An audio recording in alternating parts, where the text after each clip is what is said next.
My grandfather built everything from nothing.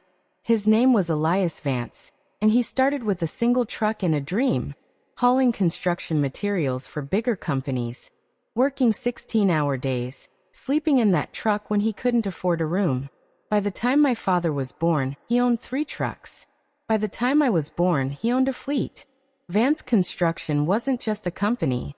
It was our family's legacy, our identity, our future.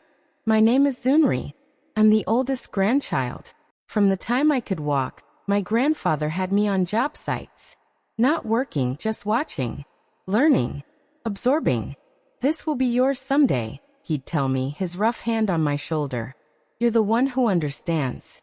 You're the one who cares. I believed him. My sisters, Lila and Lily, never had the same connection with him. Lila was too quiet, too content in her own world. Lily was too busy being the favorite child of everyone else. They didn't sit with him for hours, listening to stories about the early days. They didn't learn the business from the ground up. I did. When I graduated college, I came straight to work at Vance Construction.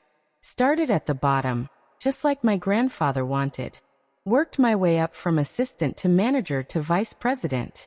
By the time I was 30, I was running day-to-day operations. My father was the CEO, but everyone knew the real decisions came through me. My grandfather was proud. He'd come to the office sometimes, just to sit and watch me work. He'd nod and smile and say nothing. He didn't have to. Then he got sick. It happened fast. 1 month he was fine, the next he was in the hospital. Cancer. Too far along to stop. I visited him every day, held his hand, talked about the business, promised I'd take care of it. Don't let them ruin it, he whispered one day. Don't let them tear apart what I built. I won't, Grandpa. I promise. He died 3 weeks later. The funeral was huge. Hundreds of people. Construction workers, clients, competitors, friends. Everyone who'd ever known Elias Vance came to say goodbye. Afterward, we gathered at my parents' house for the reading of the will. The family lawyer, Mr. Harrison, sat at the dining table with a thick envelope in front of him. My father sat at the head of the table, stoic and silent. My mother dabbed at her eyes with a tissue. Lila held her husband's hand. Lily checked her phone. I sat rigid, waiting. Mr. Harrison cleared his throat. I'll read the will now. Please hold your questions until the end. He opened the envelope and began. The first part was standard. Small gifts to friends, donations to charities. Then came the family distribution. To my son Marcus Vance, I leave the family home and all its contents. My father nodded. The house was expected. To my granddaughter Lila Vance, I leave $100,000. Lila gasped. That was more than any of us expected for her. To my granddaughter Lily Vance, I leave $100,000. Lily smiled, already planning how to spend it. Then Mr. Harrison paused. He looked at me, and something in his eyes made my stomach drop. To my granddaughter Zunri Vance, I leaned forward. I leave the sum of $50,000 and my personal collection of watches. 50,000 watches. That was it. I waited for more. For the business. For the legacy. For everything he'd promised. Mr. Harrison kept reading. The remainder of my estate, including Vance Construction and all associated assets, is to be divided equally between my son Marcus Vance and my grandson, Zane Vance. Zing. My brother. The one who'd never worked a day at the company. The one who'd chosen a different path, a different life, a different world. The one who'd never sat with Grandpa, never learned the business, never cared about the legacy. He was getting half. My father got the other half. I got nothing. The room went silent. Everyone stared at me. Lila's eyes were wide with shock. Lily actually smiled. A small, cruel smile she quickly hid. My mother looked anywhere, but at me. My father stared at the table. Zane wasn't even there. He was traveling, as usual, living his carefree life on money he hadn't earned. I stood up slowly. There must be a mistake. Mr. Harrison shook his head.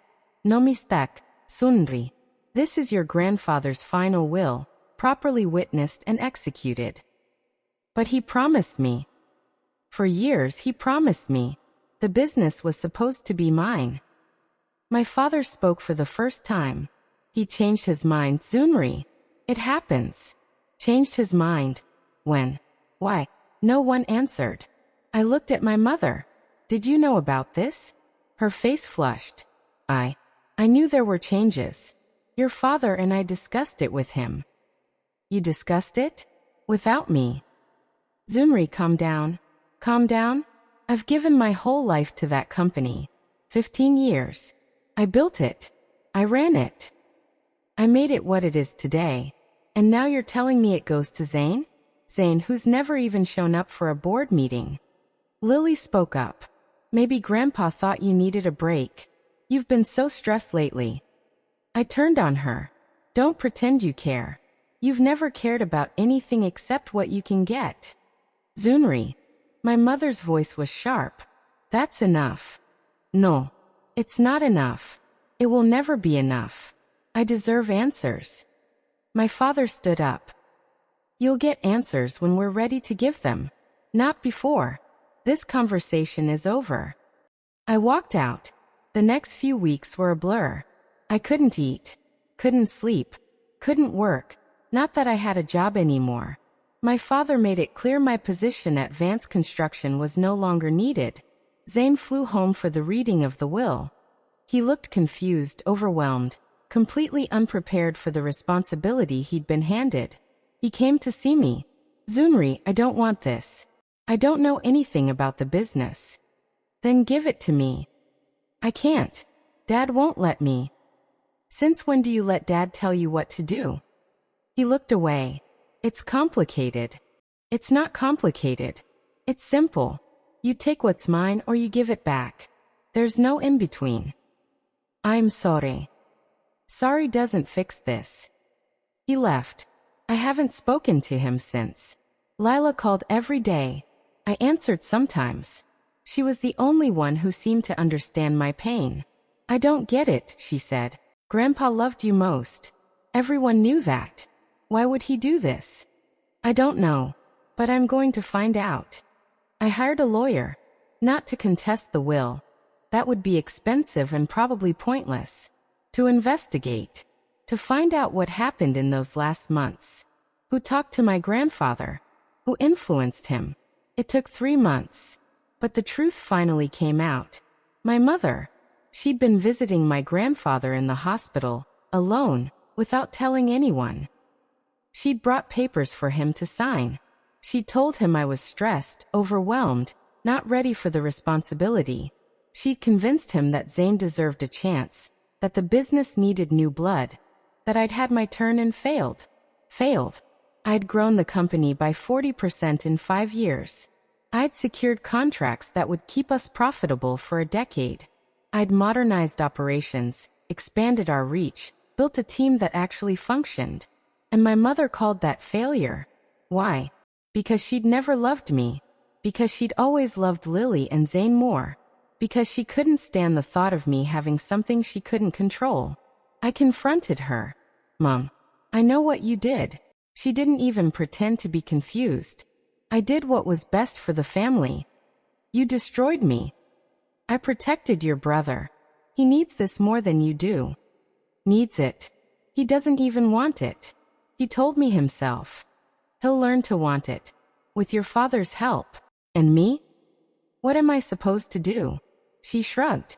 Find something else. You're good at that. You always land on your feet. I stared at her. This woman who'd given birth to me, raised me, and now dismissed me like I was nothing. You're not my mother anymore. Zunri. No. You made your choice. Now live with it. I walked out and didn't look back. I started over. It wasn't easy. At 35, with 15 years of experience running a major company, I had to rebuild from nothing. But I had skills, connections, a reputation. Within a year, I'd launched my own consulting firm. Within 3, I had clients across the country. Within 5, I was making more money than I ever had at Vance Construction. Success, it turned out, was sweeter when it was truly mine. My father called occasionally. I answered rarely. He'd apologize in vague terms, never taking responsibility, never admitting what my mother had done. Zayn lasted 2 years at the company. He was terrible at it. Lost major clients, made bad decisions, drove the company into the ground.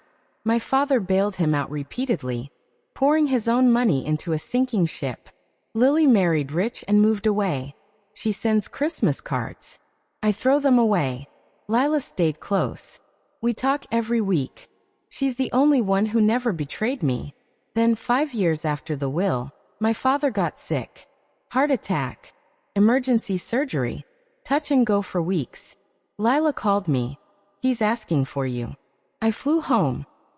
My father lay in a hospital bed, smaller than I remembered, tubes everywhere. My mother sat beside him, looking old and tired. When she saw me, she flinched. Zunri. I ignored her and walked to my father's bedside. Dad. His eyes opened slowly. When he saw me, tears filled them.